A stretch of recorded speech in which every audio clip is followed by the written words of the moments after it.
Paganda ang jowa. Yeah, Freestyle 2010. Pagandahan ng jowa. An. Paangasan ng lolo. Hey. At palakihan ng titi. Haha. Sisimulan ko na ba? Here we go. Ako na mauna.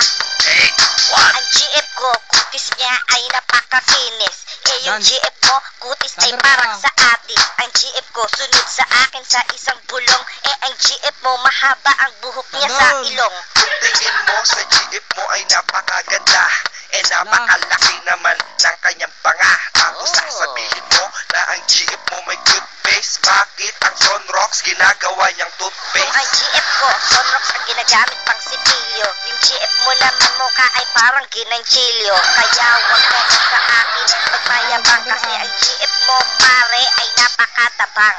Ang GF ko ay matabang, Tandaan. sa'yo naman maalat. Tapos yung kanyang balat ay napakakunat. Ang sukat Tandaan. ng kanyang utong ay 1 pulgada.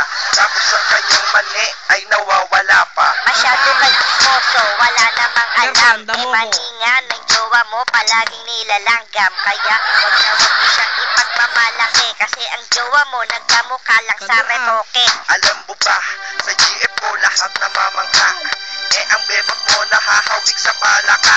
Sabihin na natin na wala siyang mukha. Meron kaya mukha yun? Oo, meron niyang mukha. Meron nga. Oo, Tandaan, puro tandaan. lang mukha. Take 2. Pagalingan ng lolo.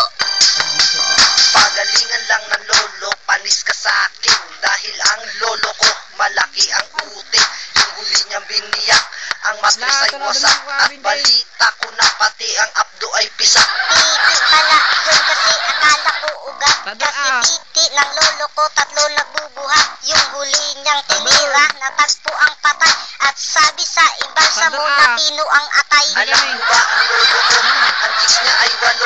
Pero Lunes hanggang Biyernes lang La, iba pa teka, Sabado. Eh ang lolo mo nakita ko, ang chicks niya ay pilay. At ako'y napasigaw, kala ko na buhay napatay. Sabi mo ang lolo ko, ang chicks niya ay pilay. Yung chicks nga ng lolo mo nabubulok na yung puday. Mga